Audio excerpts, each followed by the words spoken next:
150 pounds. She's won no less than 3 gold medals in the Pan American Games for speed skating. Whoa. And look at the New York Enforcers.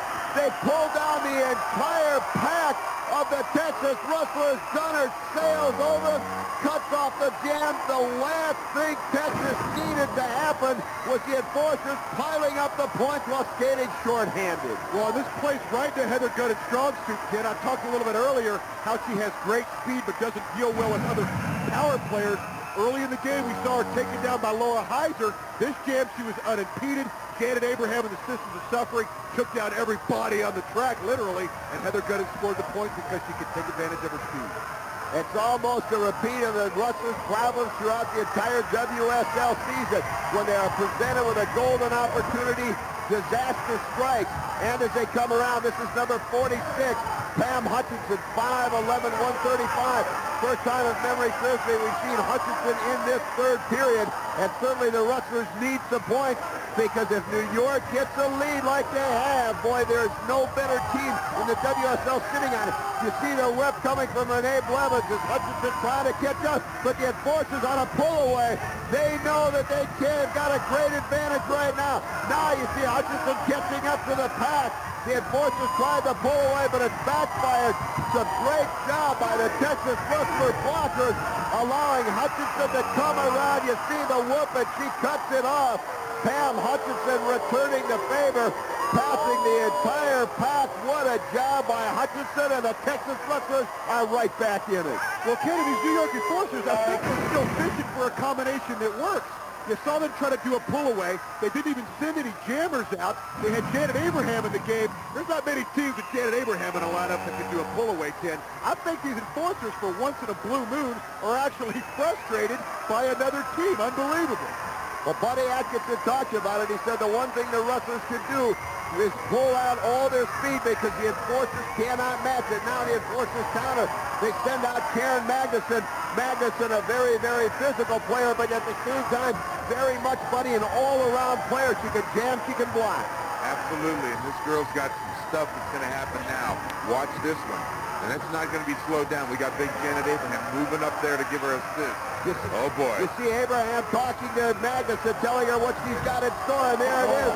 She takes down the double block set up by the Rustlers. Now, we'll have to wait. Magnuson skate hit the hit here. We'll have to see if the referees give her credit. Yes, they allow the point. She cuts off the jam. Janet Abraham now going at it with Talisa Miller, and she's getting some help from Carrie Johnston. And it'll probably take 2 or more to do anything with Abraham. You see referee Don Lassner trying to get in it. Well, Janet Abraham, we talked about a little bit of frustration on her part. I think it might be continuing with Carrie Johnson going after her. But Ken, Janet Abraham made this play happen. They don't have the speed, therefore they have to go with the power. They did it right there. Well, the Texas Rustlers have pulled back out in front by 1. We'll be back.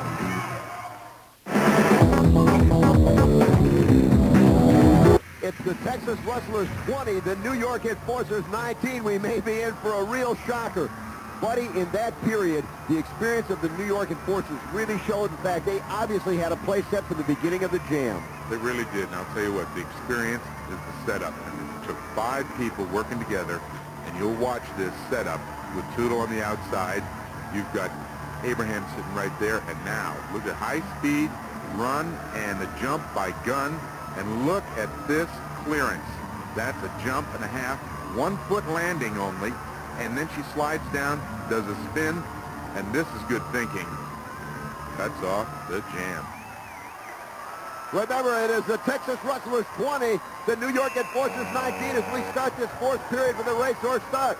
Coming out, it is John Morrissey and Fred Eichhorn for the New York Enforcers, and that's number 43, Marcus Abrera, as they come around. Abrera 5'8", 160, and the elbow from John Morrissey sends Abrera to the track. Now it's Eichhorn and Morrissey all alone, and the Enforcers seemingly said, we've had enough of these Texas Rustlers hanging around. Rather, Morrissey and J.R. Widener, number 11. First time today, if memory serves me, we've seen Widener out jamming. Remember, Widener missed most of this WSL season with a torn ACL. The Enforcers say enough is enough. Now trying to drop back to block out. This is Bill Rotherford, 5'11", 190 for the Texas Rustlers, and he's got 2 jammers to deal with, along with Mark D'Amato, the screamer, and that's the end of Bill Roosevelt as both Widener and Morrissey go by each and pick up 1 point apiece. 2 for the New York Enforcers, who take the lead by 1. Well, you see Mark D'Amato and Tim Watson perhaps inventing a new handshake. I was in a fraternity house, and I swear to goodness, we never shook hands like that. But the screamer illustrates the fact that the New York Enforcers, in our haste, we talked so much about the Rustlers and their speed, Ken, we forgot to talk about Mark D'Amato and his bag of tricks when you saw the screamer, one of the premier bags, or one of the premier tricks in that bag that Mark D'Amato has. And you see an unsightly sight, Richard Brown giving direction to Mark D'Amato. You can't help but wonder what that's about. Now it's Sigmund Williams and John Morrissey out jamming as the Enforcers finally are back in the lead by 1 here, courtesy of that last jam. Morrissey out again now. Sigmund Williams is able to put him down. Puts Morrissey down, went a little below the Mason-Dixon line, but it certainly worked for the speedster out of Greensboro, North Carolina, as they come around. Texas Rustlers have got to be gaining some confidence. They're staying dead even. And you see now Mark D'Amato on those all too familiar quad skates, preventing Williams from getting around. Williams trying, going high now. Again, D'Amato hooks him up, trying to set him up for the Texas Bulldogs. Right now, wait just a minute. He's got big Tim Washington. Washington going, trying to set him up for a back body drop. Couldn't get it enough leverage. Just gave him a forearm across the back of the shoulder. And there you see Brian Campbell and Tim Washington do the same handshake. Ken, time and time again, we had 2 things working here. We've seen a Rustler, Sigmund Williams, get out, use that speed. But once again, the New York Enforcers, Tim Washington, Mark D'Amato, and friends, closed the door on a jammer. Sigmund Williams, little Richard Brown was able to take it to him last time out. Texas Rustlers always have a weakness when the time is down. When it comes time to get it done, they don't. Tim Washington closed the door on that weekend. And we are all tied up at 21 apiece. And the Texas Rustlers have got to be so pleased. You see Brian Gallagher now take the whip from the wild man, Chris Cheadle. And now coming around trying to gain on him is number 12, Fred Eichhorn for the New York Enforcers. Gallagher certainly the quickest of the 2, but you see Eichhorn using the elbows to the upper sternum area of Gallagher. Gallagher tries to shove Eichhorn in the rail. Both jammers doing a good job of staying on their skates. A lot of physical back and forth between these 2. We've got a tied-up game, and they are putting it all on the line. And Gallagher now puts down Eichhorn, comes around, puts off the jam. Brian Gallagher, we've been looking for him to step up his game at point, and he's stepping up, putting 4 big points on the board as you see D'Amato take exception to it. That's 6 points now for Gallagher. Well, Brian Gallagher went right after him, Ken. These Texas Rustlers seem to have a persistence and a resilience, and we know Mark D'Amato